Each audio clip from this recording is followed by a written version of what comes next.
இதுக்கா இப்படி கூத்தடிச்ச? ஏ சரோ, இவ்வளோண்டு வெந்தயத்தையும் பெருங்காயத்தையும் கரைச்சு குடிச்சா சரியா போற சமாச்சாரத்துக்கா இப்படி கூத்தடிச்ச?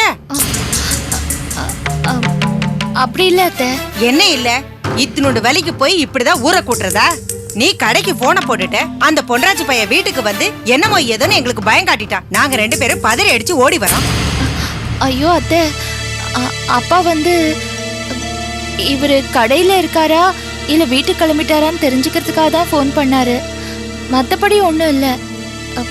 பொன்ராஜ் அண்ணன் தான் ஏதோ பதட்டப்பட்டு கூடுதலா உங்ககிட்ட சொல்லிருப்பாரு. அப்படியும் அவரை வீட்டுக்கு வர சொல்லல. ஆமா, நாங்க ஏதாவது ஒண்ணு சொன்னா அதுக்கு கரெக்டா வியாகியானம் மட்டும் கொடுத்துரு. நிச்சயதார்த்த வேலையெல்லாம் போட்டது போட்டபடியே கிடக்குது. என்ன பண்றதுன்னு தெரியாம நாங்களே மண்டைய போட்டு உடைச்சுக்கிட்டு இருக்கிறோம். ஒவ்வொரு வீட்லயும் போய் பாரு, நாத்தனாருக்கு கல்யாணம்னு சொன்னா உன்ன மாதிரி வாழ வந்த பொண்ணுங்க எல்லா வேலையும் இழுத்து போட்டுக்கிட்டு மாங்குன்னு பண்ணுவாங்க.